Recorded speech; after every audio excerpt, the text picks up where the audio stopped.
Welcome back to another episode of Two Guys. I'm Just Saying with my host, Al Bandero. How we doing, Al? I am doing fine, brother Diamond Boy Lewis. You know, I've had a couple of people say, Yes. where is it? What is it? His nickname? So, why don't you explain to the audience where you got Diamond Boy from? Because my first thought was that this guy loves diamonds, but tell everybody why. Why? Yeah. Well, back in the day, my brother David belonged to Nice and Wild, which was an 80s boy band at the time where boy bands didn't exist. And I was able to be part of that as well. But my brother sang in the Spanish part, and I performed with him singing the Spanish part as well. So we toured. So when I got into radio, oddly enough, in an interview, one of the jocks forgot my name and called me Diamond Boy, being the youngest. Oh, really? Okay. And that's what stuck. And I had a program director that you and I know. When I first started going on the air, he's like, "Hey, you should call yourself Diamond Lou Torres." And I'm like, "No, because there's Lou Diamond Phillip." And so Diamond Boy Lewis was from the first time I cracked the mic, and now, wow, 30 years later, still. Yeah. So it stuck, and obviously, we'll let everybody know it's Nice and Wild. But what was the name of the song? Diamond Girl. So Diamond Girl, and then but it's funny because the people that do remember when we used to perform a lot. My brother still does the reunion tours, which I always kid around with it. And I'm like, what do you do? The AARP reunion tour? Like, what do you do? He gets pissed at me every time I say that. But it's part of it. But they still tour, and people will see me and be like, "Hey, Diamond Boy!" I'm like, yeah. Well, okay. So now our audience knows how you got the name Diamond Boy Lewis. I don't only refer to him as Lewis. When I'm pissed, I refer to him in other ways, but I do refer to him as Lewis. And we're a brand new podcast, so as every podcaster does, and it's for somebody brand new. It's very important if everybody would hit subscribe. We go up every Tuesday at 9 a.m. So if you don't catch us live, you can always, go to it. And please hit the like button. It'll help us a lot. And the third request that we have is just jot down, let us know where in the world you're watching or listening to the show. That would mean a lot to us. So and you can catch us in every platform, YouTube, Facebook, Spotify. We're available everywhere. It's like white rice. So please help us on this brand new podcast that will go out, and we'll be telling you about what we're doing right now in our lives and the relationship and so on and so forth. But I know that we were just about to sit down. You had brought up a really good topic today that we wanted to talk about. So Al and I have had conversations throughout the years, and Al has been a great mentor to me in and out of our careers, life and friendship and everything. But something that we had never done, and I thought about this as I was reading about it yesterday, was I had never rated my past year. And I know you and I have had millions of conversation, but I was looking at this poll, and everybody, the grand majority of the people they interviewed, rated 2025 as a 5.3 out of 10. Okay, so that's a very mediocre year. Would you agree? Yeah. Well, if it's out of 10, I guess depending on who you're talking to, 50% of the year was good and 50% of the year wasn't good. So I guess it all depends on how you look at it. Is the glass half full or is the glass half empty? And it really depends on your state of mind. That's the way that I look at it. I think we all have a tendency to go negative sometimes because maybe what you're trying to do is not there yet or what's happened to you. But I in the last few years, I've gone the other way of, okay, what's the positive out of this situation? Yeah, So you and I have a what? ton of conversations like that. I mean, you've always Yeah, yeah. So what was your review of 2025? I got to tell you, my review of 2025 is not even close to what the poll says. I rated my year at an 8.5. And here are my Wow. reasons, right? I left Pennsylvania. I came down to Florida to be close to mom's. Obviously, her health was at a Yeah. worse situation in 2024, but her health has improved a There ton you since go. we've been here. She's eating healthier. She's feeling a lot better. So that to me is a 10 right there. Right. On the business side, we were able to open our cigar lounge. And so that means the business took a bigger step and went forward. Right. Carmen and I have learned a lot about our business and about being in business, right? Not just about, because we all know about our business, but being in business is a totally different animal. And plus, we've learned a lot about each other. I think she's learned a little bit more because she screams a little bit louder. Yeah.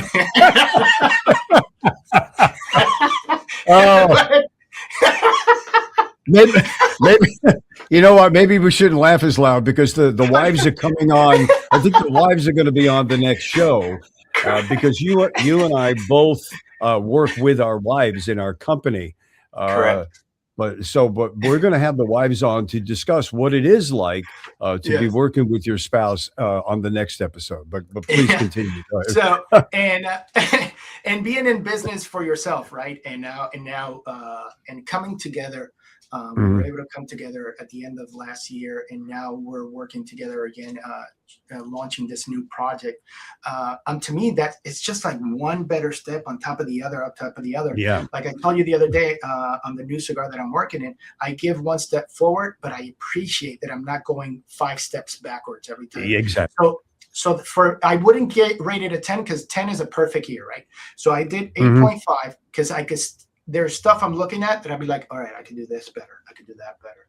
So I've learned from those stuff and some mistakes that I've made that weren't catastrophic, but I can make it better, right? And you've always told me this a million times. What's the lesson that you got out of it?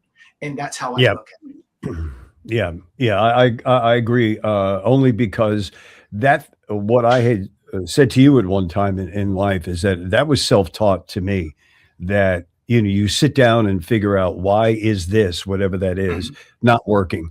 Rather, how can I improve that? And what I looked at 2025, especially in our business of being in business in the movie business and working with your spouse, is that if you have a product out there, it's an extremely competitive industry, and there's a lot of competitive industries, but this is the one that we're in, of making a movie, getting it into festivals, having people seeing it, and then learning with the process that you're going through, and taking maybe what you did successfully in a different part of your career and bringing it to that. So if I had to rate it as well, I agree with you.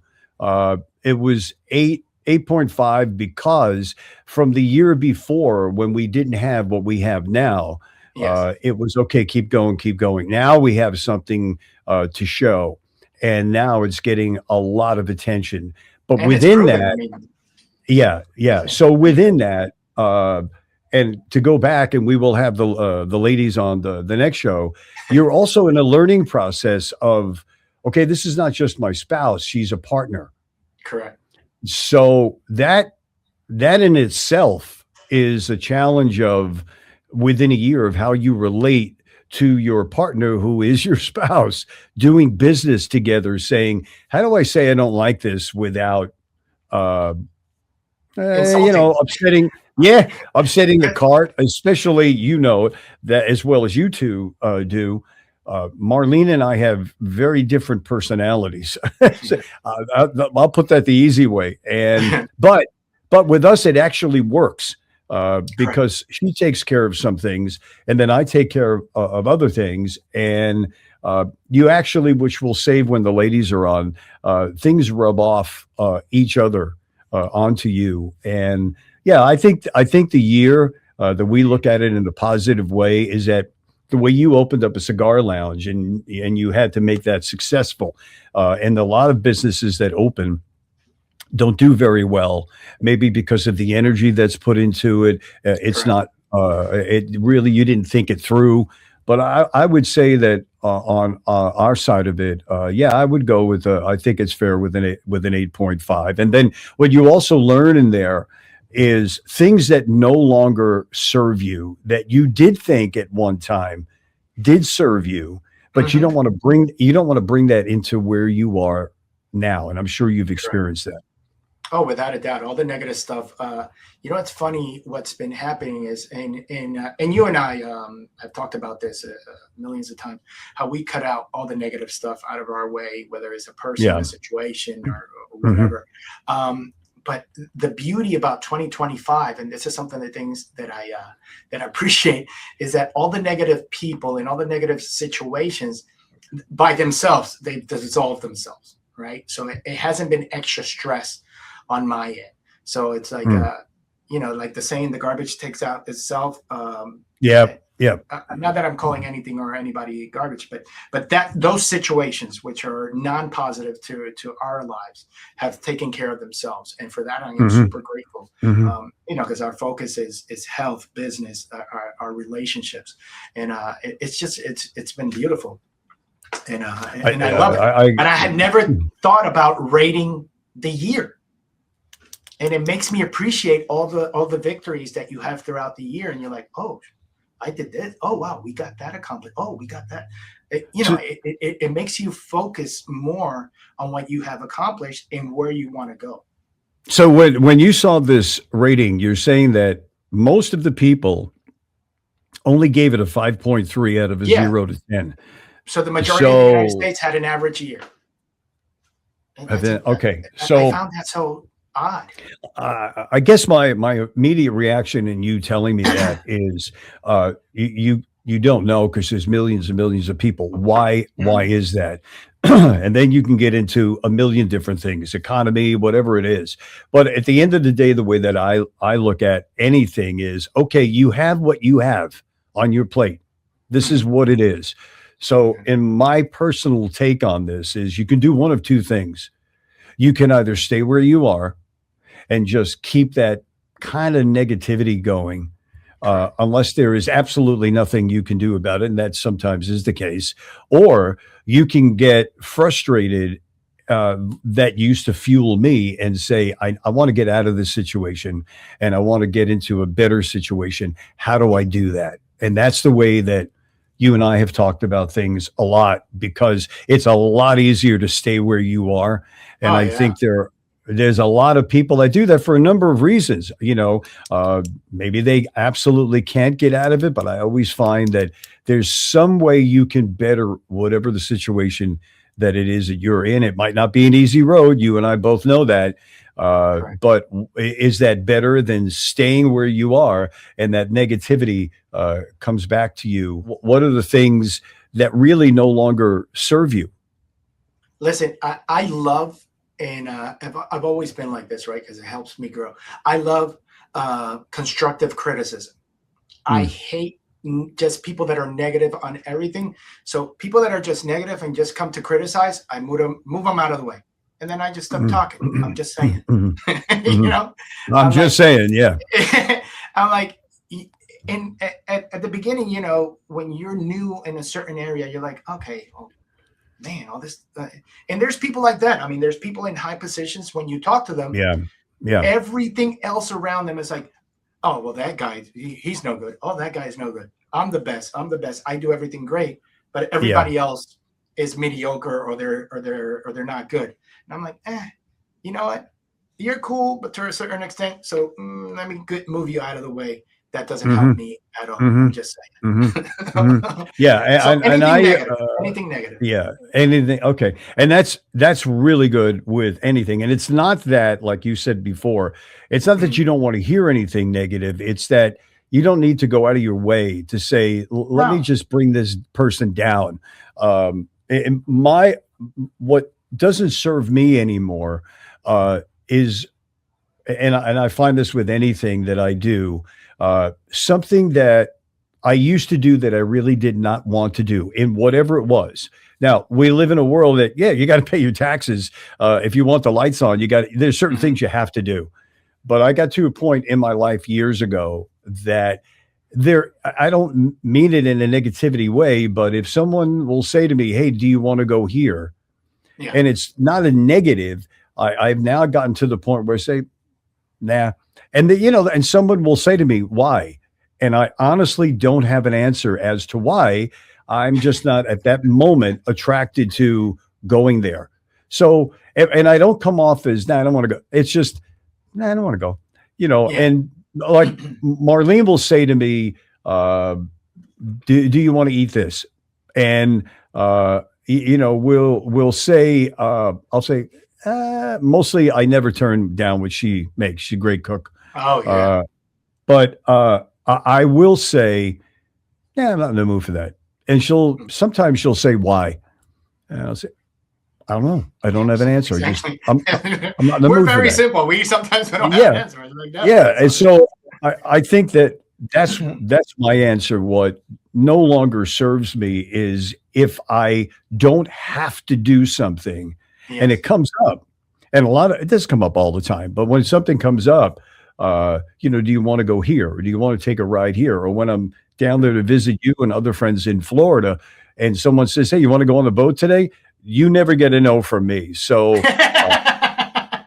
because that is my chill ride of 2 hours, 3 hours, wherever we're out. But that's probably that I no longer do, which serves me now differently. That uh, I don't want to do it. Well, I got to tell you on that note, and for all of you that are watching on it, watching us and listening to us, please subscribe, like, share our yes, posts yes. in our episodes so people could find us and they could enjoy us just like you guys are enjoying. I'm just Mhm. saying. One of the things that just came up to mind, we were talking about this a couple of weeks ago that was trending is how much has everything changed for you in 10 years, right? So it was trending Wow. 2016. So you had to look back. But I went a little bit further now that we were talking about this. When we linked up in LA, you were Yeah. in the West Coast before I was there. I went to Mhm. Arizona and then I linked up with you in LA. There's a Right. conversation that we had in your patio that I have never forgotten. And this is going back a couple of years. Okay. You said to me, when you negotiate, the power of no is extremely powerful. Now you got to be ready for it. If you say no, you can't backtrack. Yeah. If it doesn't benefit you. And to the audience that are watching and listening, I learned that, and I passed that along to you. I learned that from one of my agents, and we were discussing a deal somewhere. The offer was on the table, and he read me that I wasn't crazy about it, and he said, "Okay, look, we can go say no, Yeah. and they'll come back, or they won't come back." And that's what he said to me. That one line, he said, "But be prepared that if the answer is no, we're not going back." Correct. And that's not just because of a business deal. That's I feel in life. Um, Very seldom can you say, "You know what?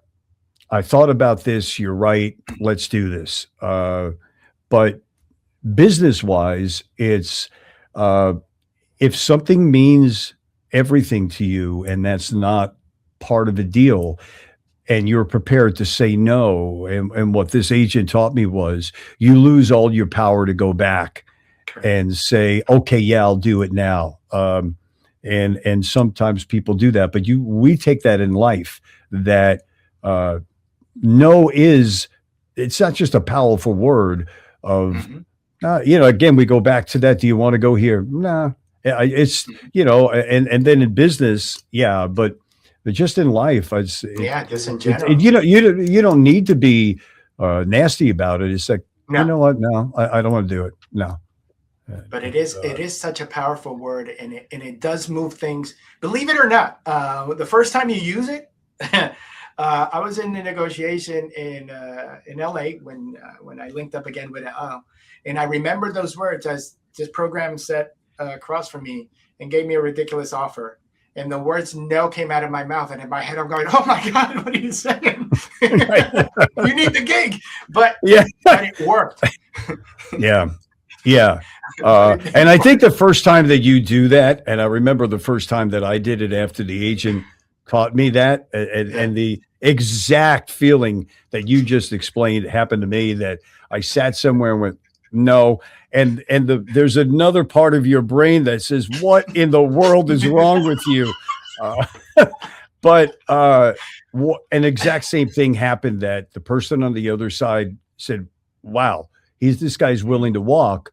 And if I lose him, now I'm not going to be that great at what I do. Yeah. So and he did. He came back and said, okay, let's work something out. I think the first time that you do that in your personal life, that's a whole different animal. And I can remember the first couple of times that I did that in, my personal life, as everybody does, that if you meet someone and they start off basically okay, as everybody does, but as time moves on, they're a little difficult to deal with. And it's not that they had a bad day. This is a part of, and there are some people that say, yeah, but overall he or she's a good person. But then there's some of them that are they're a little more difficult to deal with. And I remember the first time that, I had said, just in a friendly relationship, to myself, I'm done with this person. And the answer is no. And I remember that when I did cut that person out, your life changes instantly, because you're not walking around thinking about it all day long. Yeah, it's like a weight off your shoulders. It really is. Yeah. So, we all want to hear yes.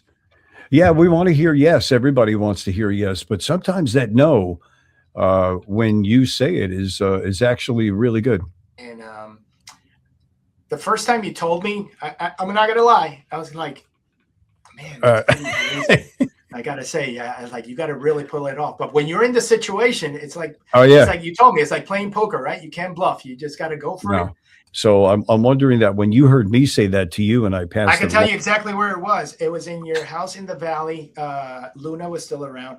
Okay. We sat in the patio and you had those beautiful grapefruit trees in the back and stuff like that. It was one of my first visits, and I'll never forget that conversation. What was your reaction when you heard me say those words to you? I thought it was it's a very brazen and for simple terms, it's a ballsy move, right? Because it puts you in a power position without you even noticing it. Not that you're, like you say, you don't have to be nasty about it, but it puts you in a position that, like, you know what?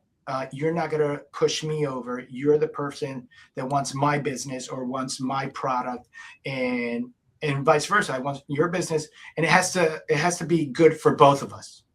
It can't just be that right there. That last part of what you just said, in life in general, but especially in business, is that if it's one-sided, it doesn't work. I don't care if you're the winner walking away, because you want to be at a table and say, well, we got this talent on our team, which is their win. And then as the talent side of it is what you're going to get for your services. Listen, for 20 years, people, for 20 years, and Café Bustelo, if you're listening, I drink my coffee all the time. For 20 years, I've been trying to get Al Bandiero to drink my coffee, and all I heard was after the first time he tried it, which was sludge. I admit it. No, not gonna happen. No, not gonna happen. No, you just did. You did admit that it was awful. It was. You did it. It was. It was. It was. But maybe Café Bustelo can help you right now in making your coffee. And 20 years later, I finally got a yes, and he enjoys my coffee. So it was. If I did not see you make it right in front of me after what happened to us 20-something years ago, I would have not in a way, shape, or form believed that you made that coffee. So, and my hat's off to you, because I watched you, and I got to be honest, as I'm watching you make the coffee, this flashed in front of. Oh, It was, oh my God, I'm in his cigar shop. How do I say this in a nice way that this is terrible? And it's going to be the same thing it was 20 years ago. And I took a sip and it was fantastic. And as I told you, the second one that you made me later on was I really enjoyed. It wasn't the same. It wasn't an espresso. It was another. No, not cortadito. It was. Cortadito. Yeah, it was fantastic, and it went perfectly with the day that we were doing. So so that no for 20 years finally turned into a yes, and I think that that's life, man. That's the way life goes. Yeah. Hey, that no promotes you to get better. I'm just saying. And again, for everybody listening, I'm sure you can relate to what we're talking about. But please, kindly, we're a brand new podcast. Hit the subscribe button, hit a like, and please let us know where in the world that you're watching or you're listening to it. So we know where our people are all over the world. So I think that this is a great conversation today in learning about when you're going through something, and everybody's been through this, when you're going through it, you never think there's the light at the end of the tunnel. And to, especially when you decided to open your own business, and Marlene and I decided to open our own production company for movies. And it's you guys now going to another step where you want to make your own cigar that's a different level. And what that takes. And there is, and no one can, I remember another guy that worked with us who wanted to leave the company that he was in. And he said to me one day privately in a room, "What do I think?" And I had already made that transition. And I said, "Look, the first year is going to scare the hell out of you because I'm not getting to work. And I know in a week or 2 weeks, I have that check waiting for me. However, it does push you to this has to happen. I have to make this happen." And I think that makes a difference. And then maybe about a year after, he and I talked again, and I said to him, "So what was your experience in this first year?" And he looked at me calmly and said, "I will never go back and work for someone again unless I partner up with them." So, but then there are people that can't do that or won't do that. And that's okay. That's okay. You have to, as you well know, you have to be ready for it, and you have to be willing to put in the work, and you better have thick skin or develop thick skin because it's other than that, it's not going to work. That's right. But if there's anything that you're going to take away from our conversations and things that I've learned from Al is, even though if you could be the most negative person in the world, but you always got to look at your wins and look at the positive side and what you have learned, even though if you tripped and fall, and what you have learned from that situation. Yeah, and that also too, Louis, is that there's that other thing that it's a saying. Sometimes they're cliche sayings, but the truth is, it could always be worse. Correct. And when you're going through it, and I'm sure you have as well as I have, it's like, what are you talking about? It is bad right now. But you don't realize that until you get out of that tunnel and know that, yeah, it was bad, but you know what? It could have been worse. And what did I walk away with? What did I learn? And especially today, in today's world, that it really is different, that if you want it, there's a ton of negativity out there. Oh, yeah. But you got to learn and be disciplined enough to know, okay, this is what's going to come at me, but I want to get something that's in the positive there. And I do believe that when you put that out, that's what you attract. That's right. Next up, what we're going to do to let our audience know is the wives are going to join us to talk about what is it like to have your spouse as your partner, and what and in are some the occasions trials? You're wrong. Yeah, literally. Hey, you know what? I will gladly admit that there are times that, and I'll save this for the show, but there are times that Marlene will come to me and say, you really need to. And maybe 20 years ago, I would have turned to her and said, are you serious? But now it's just as a little teaser to it. Now it's like, okay, I'll listen to what she said just to take it in and see where I go with it. And I'm sure Carmen has come to you on several occasions, and every day, Al. Yeah. Every day. Don't you see me blinking? I'm asking for help, sir.